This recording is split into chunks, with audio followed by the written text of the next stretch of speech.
Leonardo Biagioli è il nuovo questore di Frosinone. Si è insediato ufficialmente mercoledì 3 aprile, presentandosi alla stampa e quindi all'intero territorio. Leonardo Biagioli, dirigente superiore della polizia, proviene dal compartimento Polizia Stradale delle Marche, dove era comandante, ma ha ricoperto numerosi incarichi in Polizia di Stato. Presentandosi ha espresso soddisfazione per il nuovo incarico ricevuto e la volontà di continuare l'ottimo lavoro già avviato dal questore Rosario Amato, che porterà avanti con impegno e con l'obiettivo di garantire sicurezza ai cittadini della provincia di Frosinone. È una macchina ben rodata e che ha dato dei risultati sempre all'altezza delle aspettative e delle richieste, soprattutto della cittadinanza, della collettività,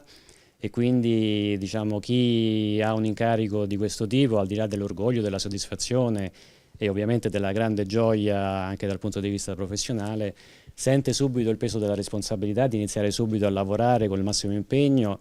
per non creare naturalmente delle interruzioni a questa attività che non può subire interruzioni, anzi deve essere sempre incentivata, sempre sostenuta affinché dia sempre i risultati che i cittadini si aspettano. Tra gli obiettivi prioritari una particolare attenzione alle categorie più deboli, bambini e donne. Sono categorie che hanno bisogno di una particolare sensibilità nella loro tutela, una sensibilità che deriva dal fatto che molto spesso queste categorie hanno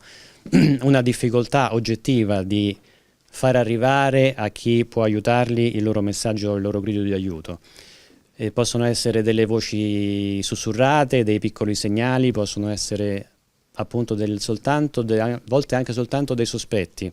E da parte nostra è necessario avere una grandissima sensibilità, una grandissima attenzione per cogliere anche il minimo segnale e poter intervenire adeguatamente, in modo da poter offrire tutta la rete di assistenza e di tutela che noi possiamo dare.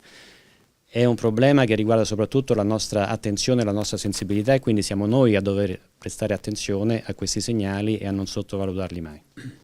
Importante per il nuovo questore di Frosinone, Leonardo Biagioli, è non solo garantire la sicurezza del territorio attraverso le attività di prevenzione e repressione, ma anche quello di innalzare la sicurezza percepita dai cittadini attraverso l'impegno quotidiano di tutti gli operatori di polizia. Alla fine quello che si tende a ottenere è che la collettività possa vivere serenamente, insomma l'obiettivo da raggiungere è quello. Naturalmente vivere serenamente vuol dire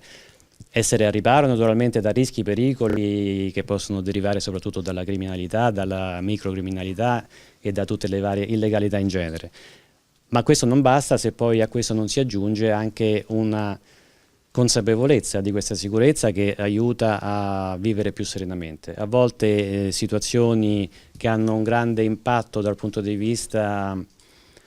come dire, della tranquillità, poi se conosciute meglio possono essere anche vissute in maniera meno allarmante, e quindi il nostro compito è anche quello di dare, oltre alla sicurezza effettiva, anche una sicurezza percepita che deriva proprio dal mettere in condizione il cittadino di avere una consapevolezza di poter vivere serenamente. Nel suo primo giorno a Frosinone ha già incontrato il prefetto ed i rappresentanti delle altre forze dell'ordine del territorio, oltre ai funzionari della questura Frosinate, per un primo scambio di indicazioni.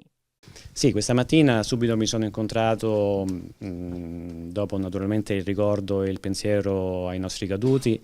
mi sono riunito con i funzionari della Polizia di Stato della provincia, ma anche delle specialità. E quindi questo mi è servito sia per avere da loro le prime indicazioni sulle situazioni in atto e sulle priorità, ma anche per dare già delle prime indicazioni su quelli che saranno i nostri impegni nei prossimi mesi.